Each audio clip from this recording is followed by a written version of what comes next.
Y también contamos con Pablo Cuba Borda, economista que trabaja actualmente en la Reserva Federal de los Estados Unidos. Pablo obtuvo su licenciatura en la Universidad Católica Boliviana de La Paz y su doctorado en la Universidad de Maryland.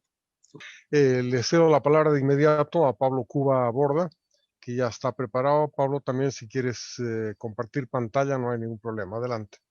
Ok, gracias. Ahí sí ve mi presentación. Ahí se ve, sí. Ok, la voy a poner en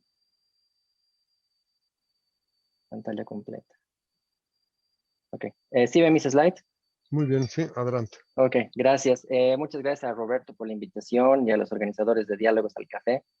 Es para mí un placer presentar y conversar con ustedes y con Lique también sobre estos temas.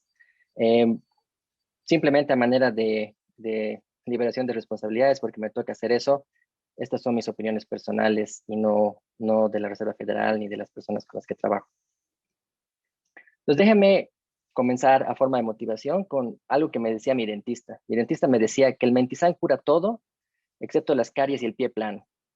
Y me decía pues que hay que ir al dentista muy seguido pues obviamente porque es un dentista, pero porque uno tiene que hacerse chequear un par de veces al año. Ahora, ¿por qué pienso en esto cuando pienso en el tema del COVID? Porque cuando uno piensa en el cuidado dental, es un ejemplo muy claro en el cual el paciente internaliza todos los costos de sus acciones. Cuando yo no me lavo los dientes y tengo una carie, solamente a mí me da una carie, solamente a mí me duele cuando el dentista me tiene que curar, y que me salga a mí una carie no hace que ni a Roberto, ni a Lique, ni a nadie más le salga una carie. Ese es el principio básico por el cual este es un ejemplo en el que la responsabilidad individual funciona a la perfección, porque yo soy el entero responsable de mis acciones. En contraste, las enfermedades infecciosas no son así. Las enfermedades infecciosas, sobre todo las enfermedades respiratorias como el COVID, generan una externalidad negativa. Cuando yo me enfermo, soy asintomático y salgo a la calle y contagio a alguien, estoy en contacto con otras personas, yo no soy responsable, yo soy responsable de mi enfermedad, de mis síntomas y de los efectos, de cómo va a quedar la enfermedad en mi cuerpo, pero no soy responsable de cómo va a afectar a otras personas, directa o indirectamente. Si sé que las he contagiado, no puedo hacer nada para controlar el curso de su enfermedad. Si no sé que las he contagiado, no hay forma de rastrear quién ha sido el origen del contagio. Y tampoco puedo responder como individuo por el hecho de que, porque haya muchos contagios y se acaben las salas de terapia intensiva, pues eso es algo que yo como individuo no internalizo, ¿no? Entonces, ese es el concepto de externalidad. Esa es la diferencia con una enfermedad infecciosa. Por ese motivo, yo quiero motivarlos, quizá empujarlos al debate, a pensar de que la responsabilidad individual no es suficiente en este caso, por la presencia de esta externalidad negativa. El otro punto que quisiera tocar también es que COVID-19 es una enfermedad de carácter social, se contagia a través de nuestras interacciones sociales, ¿no? Entonces, eso claramente genera un desafío porque querer controlarlo también significa reducir nuestra actividad social y a la vez nuestra actividad económica. Por tanto, creo que hay que reconocer que el vivir con 100% de actividad no va a ser posible mientras existe el virus. Y eso es algo que tenemos que no solamente ver en los datos, pero también entender desde la filosofía de lo que es esta enfermedad. Y finalmente quiero dejar, y espero poder convencerlos, de que hay acciones de salud pública que van a ser esenciales tanto para ayudar a la salud como para ayudar a la economía. Entonces, rápidamente las tres preguntas que había planteado Roberto, ¿no? ¿Cuál es la relación entre la economía y la pandemia? ¿Cuáles son las políticas que han resultado más eficaces? ¿Y cómo impulsar la recuperación? Eso es lo que voy a tratar de conversar con ustedes a continuación. Con respecto al efecto de la pandemia, primero en términos de salud, quisiera decirles que Bolivia, y ustedes también saben que está en un estado crítico. En este gráfico he construido una medida de lo que es la transmisión comunitaria, que se encuentra en escalado fuera de control en la mayor parte de los países. La transmisión comunitaria la defino como el número de casos diarios por cada 100.000 habitantes, tomando el promedio de los últimos 7 días porque los datos son muy ruidosos, ¿no? Hay días en los que los casos son más altos, más bajos. El gráfico de la izquierda les muestra dónde estaba Bolivia el 1 de diciembre del 2020. Todo en verde, con un índice de transmisión comunitaria cerquita a 1, que quiere decir que hay transmisión, la gente se está contagiando, pero está en un nivel que uno podría llamar de contención, donde la epidemia es manejable. El gráfico de la derecha, y escogí el diciembre del 2001 porque es el momento en el cual se liberan todas las restricciones existentes y se dice, bueno, hemos vuelto a la normalidad. El gráfico de la derecha muestra dónde está Bolivia a principios de febrero del 2021. Claramente hemos pasado de verde a rojo, con niveles de este índice de transmisión comunitaria en un rango que están entre escalada o sin control, es decir, la expansión del virus es tal de que si alguien se contagia, es casi imposible poder rastrear cuál ha sido el origen de ese contagio.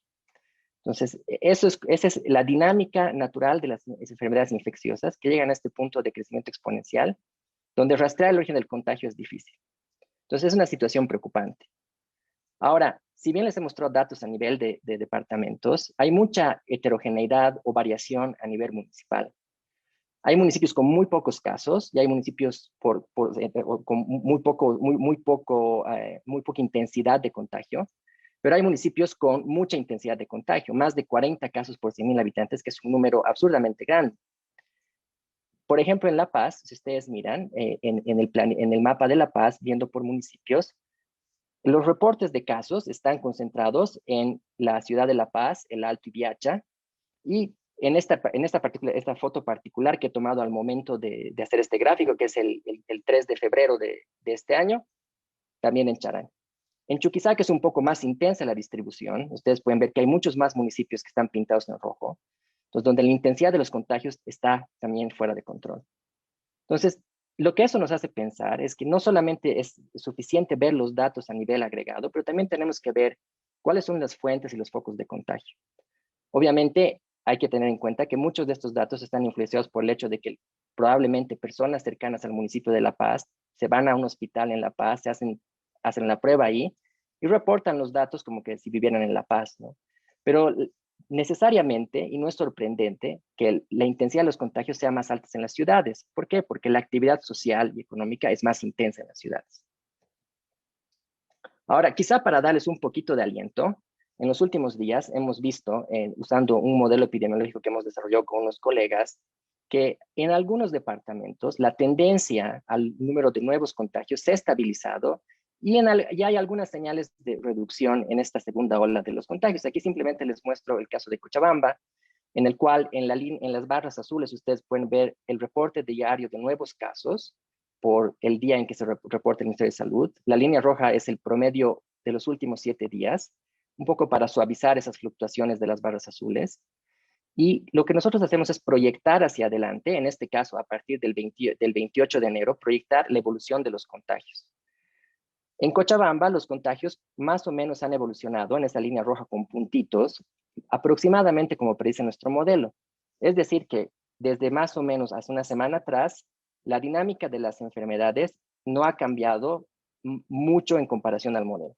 Y hay algo de posibilidad, de acuerdo a nuestro modelo, de acuerdo a esas barras, a esas áreas verdes sombreadas, de que se estabilicen los contagios y puedan disminuir aún más, pero también hay la posibilidad de que vuelvan a incrementarse por la cantidad de incertidumbre que hay en esta estimación. Entonces, esto es alentador, pero también es importante continuar monitoreando esto de manera constante. Okay, esa es la situación en términos de salud. Ahora, quisiera comentarles muy rápido sobre la segunda, relacionada con la parte de salud, cuáles son medidas que son efectivas. Y quisiera presentarles rápidamente los resultados de tres documentos de investigación que han sido publicados. En general, la noción de reducir los contagios se reduce a reducir los contactos entre individuos. ¿Por qué? Porque esa es la dinámica de una epidemia. Un individuo susceptible se encuentra con un infectado, que se puede producir un contagio, y ese es el problema de la dinámica de la infección. Entonces, lo que hay que hacer en lo posible para reducir los contagios es o reducir el número de infectados a un principio, o reducir el número de susceptibles a través de vacunas o a través de inmunidad natural, o reducir la velocidad a la cual cada contacto produce una infección, a través de uso de algunas cosas como las máscaras, el distanciamiento social, el lavado de manos, etc. Pero en resumen, por ejemplo, el primer paper, el primer documento, que es un documento publicado en la revista Nature, hace un análisis de medidas anticontagio durante el inicio de la epidemia a nivel de muchos municipios en el mundo, principalmente en Europa, y encuentra que efectivamente hay diferentes intervenciones que tienen diferentes efectos. Pero en el fondo, la mitigación a través de distanciamiento social, cierre de fronteras, etcétera, etcétera, la mitigación reduce los contagios y salva vidas. De eso no queda duda. Lo que se ha hecho para luchar con la pandemia ha salvado vidas. Obviamente no todo ha funcionado. Por ejemplo, este primer documento encuentra que el cierre de escuelas no tuvo mucho efecto, un efecto sustancial en salvar vidas al principio de la epidemia en los países estudiados. Ahora, sin embargo, hay otros documentos que han encontrado lo contrario y obviamente todavía en la parte de escuelas hay un debate y como dice Lique, pues hay también otras razones para pensar por las cuales quizá no nos conviene cerrar las escuelas. El segundo paper, también un poco más actualizado, que es de finales del año pasado, publicado en una subrevista de la revista Nature, hace un análisis a través de un análisis consolidado de todas las políticas a nivel mundial que se han utilizado para reducir los contagios. Y en resumen encuentran que hay las intervenciones más efectivas, y hay toda una lista en este documento, una lista de qué cosas funcionan y qué cosas no. Las más efectivas reducen la velocidad de contagio entre 25 y 83%. En particular, las tres más efectivas que se mencionan en este documento son cancelar o limitar reuniones y eventos masivos, restringir el movimiento y circulación de personas. Obviamente eso varía dependiendo de las circunstancias de cada país, de cada ciudad, etc. Y también, y de forma muy sorprendente para mí, fue encontrar que en este documento encuentran que la comunicación y educación al público sobre el balance de riesgos es muy importante para ayudar a las personas a tomar decisiones. Obviamente, no es lo único, pero una combinación de varias medidas es lo que puede lograr reducir los contagios de manera significativa. Y finalmente, a manera de si quieren pensar para movernos ya a la discusión económica, el último documento publicado en el Journal of Public Economics hace un análisis de cuál ha sido la relación entre la prevalencia del virus y la actividad económica, mirando a los condados y a los estados en Estados Unidos. Y lo que encuentran, primero, es que la actividad económica tiende a reducirse en anticipación a las cuarentenas. Es decir, que las cuarentenas son una respuesta a la evolución de los contagios.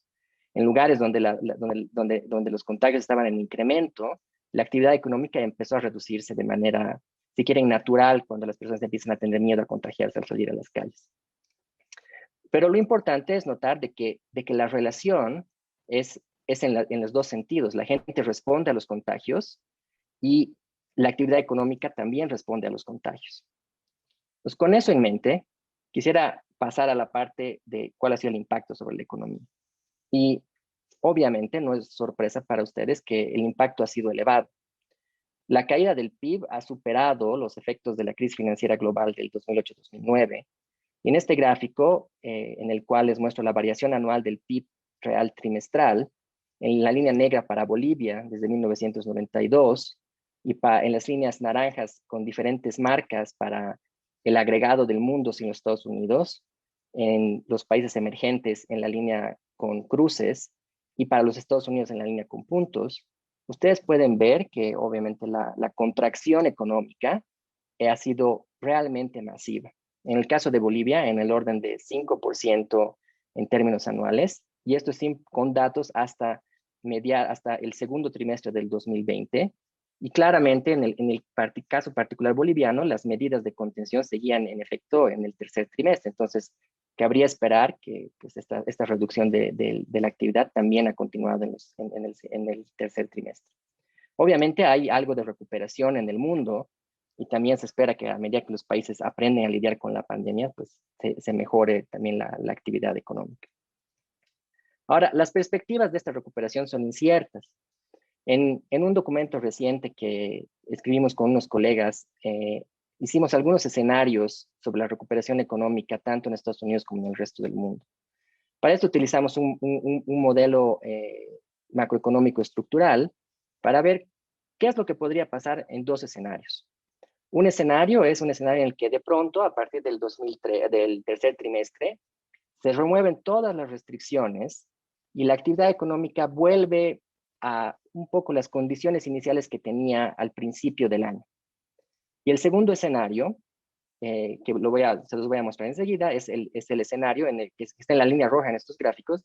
Va a ser un escenario en el que, a pesar de que se remueven las restricciones al movimiento y la actividad económica, es posible que por el hecho de que se han destruido empleos, han cerrado empresas, etcétera, la actividad económica quede deprimida de forma más permanente debido a que puede existir una dinámica recesionaria que se genera por toda esta caída del circuito económico. En el gráfico de la izquierda hacemos el análisis para el caso de Estados Unidos y miramos primero dónde estaba Estados Unidos en el segundo trimestre del 2020, esa es la línea negra. Vemos la línea azul, que es lo que hubiera pasado si es que la actividad económica seguía su tendencia a principios del año. En nuestro escenario más optimista, que es la línea verde con puntos, en el cual solamente se mueven las restricciones, si quieren, a la oferta laboral de las personas y el resto de la actividad económica simplemente despega. Aún a pesar de eso, el shock ha sido tan grande que la actividad económica puede que le tome mucho tiempo en volver al nivel de la tendencia que tenía antes de la pandemia. Obviamente, en el escenario más pesimista, que es el cual además las empresas fracasan, las personas continúan desempleadas, les cuesta mucho volver a encontrar trabajos, la inversión se queda estancada, encontramos que el efecto sería mucho más persistente, sustancialmente más persistente, que es la línea roja en este gráfico. Ahora, lo bueno en todo este análisis es que los datos, como que pueden ver del tercer trimestre en este puntito negro, son alentadores, han estado por encima de nuestras expectativas, por lo menos cómo lee nuestro modelo los datos, cómo nuestro modelo leía los datos hasta el segundo trimestre del 2020. El gráfico de la derecha es el mismo análisis, pero para el resto del mundo, y la situación es similar. Nuevamente, incluso en el caso de que la actividad económica retorne al 100%, el daño que se ha causado a la economía va a generar un lastre, si quieren, durante varios trimestres, ¿no? Nuevamente, los datos han estado más por el lado de nuestro escenario optimista. Sin embargo, el riesgo de que caigamos hacia ese rango entre el escenario optimista y el escenario pesimista, pues sigue latente, ¿no? Especialmente con la existencia de nuevas variantes del virus. Ok, rápidamente, para conectar esto con la salud, ¿en qué resulta toda esta situación económica? Resulta en un dilema de política entre salud versus economía. ¿Cómo capturar esto? Una idea, una noción muy simple, es algo que se ha desarrollado en este tiempo, que se llama la frontera de las posibilidades pandémicas, que básicamente nos dice en qué región nos encontramos entre la pérdida del bienestar, por ejemplo, en este gráfico, en el eje vertical, digamos, cuánto perdemos de nuestro ingreso por mes, y con relación al número de muertes como porcentaje de la población. Entonces, en esta frontera, uno puede encontrarse, ¿no? La frontera dada por esta curva negra, uno puede encontrarse en el punto A, en el punto B, en el punto C. En el punto A no hay dilema, porque en el punto A uno puede reducir el número de muertes y también reducir la pérdida del bienestar. En el punto B sí hay un dilema, porque tratar de reducir el número de muertes también implica aumentar la pérdida del bienestar. El punto C, el dilema es mucho más fuerte, porque salvar el mismo número de vidas implica una pérdida mayor de bienestar. Entonces, hay toda una discusión sobre cuál es la forma de esta curva y si hay políticas y comportamientos que pueden influenciar la forma de esta curva en el tiempo y en diferentes partes de la pandemia. Ahora, este es un gráfico un poco complicado, pero lo voy a hacer muy simple, y es para distinguir los efectos entre la salud y la economía, hay que reconocer que es una tarea difícil. Y el análisis de políticas alternativas requiere datos, pero no solamente eso, también requiere modelos estructurales y supuestos para poder destilar de los datos su contenido. En otras palabras, solamente mirar las correlaciones de algunas poquitas cositas que podemos observar no va a ser suficiente, y la razón es la siguiente. En un mundo esquemático de cómo funcionan las cosas, uno puede pensar lo siguiente. Hay políticas, por ejemplo, este círculo que dice P, en el periodo T, para un país I, y hay comportamientos, como por ejemplo, una política puede ser una cuarentena, y el comportamiento puede ser dejar de ir a la oficina, dejar de ir a la tienda, etc. Las políticas afectan el comportamiento, como pueden ver por esta flecha, pero el comportamiento también afecta a las políticas, ¿no? Las políticas no se realizan en el vacío. Ambas, tanto las políticas como el comportamiento, afectan la salud, en términos de afectan el número de infectados, afectan el número de muertes, etc. Pero no solamente es eso. Y lo que y lo que tendemos siempre a mirar son solamente las relaciones entre los comportamientos, como la movilidad, o los resultados, los infectados. También hay otras cosas que podríamos llamar variables de información, es decir, las personas acumulan información en el tiempo y antes de tomar sus decisiones, usan esa información para ver en qué dirección van a evolucionar las políticas, en qué dirección van a evolucionar los comportamientos y en qué dirección van a evolucionar los resultados de salud. Entonces, esta variable o estas variables que podría ser, por ejemplo, para darles un ejemplo, el número de infecciones que he observado en la última semana, o el número de muertes en mi familia, o el número de cuántos amigos se me han muerto. Todo eso afecta cómo yo veo las políticas, afecta cómo yo veo los potenciales resultados en salud, etc.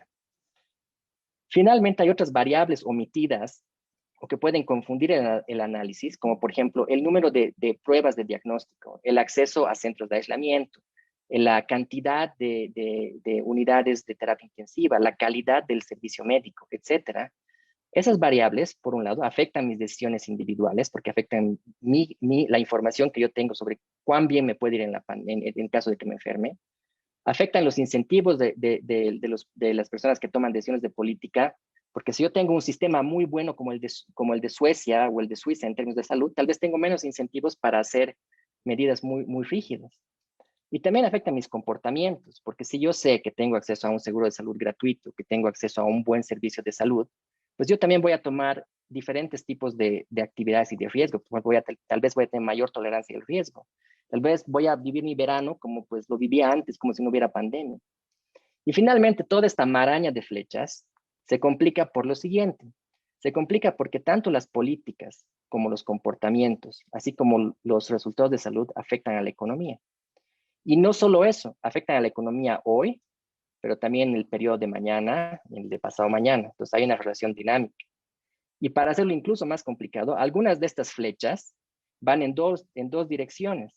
Entonces, tratar de mirar solamente los datos para extraer información sobre si las políticas son buenas o no, es difícil. Lo que uno tiene que hacer es escribir modelos econométricos, teóricos, y llevarlos a los datos, en los cuales uno va borrando algunas de estas flechas y hace supuestos de la dirección en la cual se mueven las cosas, para poder tener una evaluación de la magnitud de estos efectos.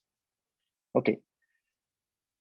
Para ya ir concluyendo, voy a pasar solamente ahora a la parte de la economía y mostrarles cómo se ve esa curva de posibilidades pandémicas cuando se estima usando modelos estructurales y usando datos muy detallados para Estados Unidos, de un documento muy influyente, especialmente en estos últimos meses, que es justamente el análisis de las cuarentenas en los Estados Unidos y el estímulo fiscal.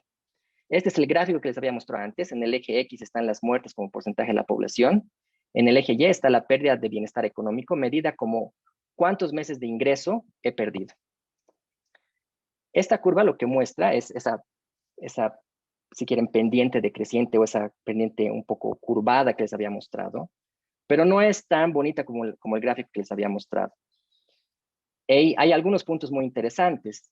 Un punto que se puede calcular, ese es el punto que se llama del laissez-faire, que es el dejemos hacer y dejemos pasar. No se hace absolutamente nada. Eso va a causar un gran número de muertes, va a causar algo de pérdida económica. No es que no causa pérdida económica, se causa algo de pérdida económica, pero hay un gran número de muertes. Estados Unidos, en esta estimación, termina quedando en un punto como el que ven acá al medio, en el que hay menor número de muertes, pero la pérdida económica es un poco más alta. Y finalmente uno podría pensar un escenario de una cuarentena más larga o incluso más larga, donde obviamente el costo económico empieza a acelerarse. Entonces, esto ya nos da una medida de que efectivamente hay un dilema de política. Hay regiones en las que el dilema de política es más leve. Por ejemplo, la pendiente de esta curva es más plana comparada con la pendiente en este punto. Es decir, cuando tenemos muchas muertes, podemos darnos el gusto de tal vez reducir un poco la actividad económica y salvar vidas. Pero cuando tenemos relativamente pocas muertes, como por ejemplo en este caso, reducir o salvar más vidas va a venir a un costo económico muy alto. Entonces, efectivamente, sí hay un dilema de política al pensar en términos de la actividad económica. Que me voy a saltar este gráfico, en el paper hay otras políticas, solamente para motivar. Algunas de las ideas que en este documento sí salen a la luz es que hay algunas formas de hacer que los individuos internalicen el costo de las infecciones que causan a los demás.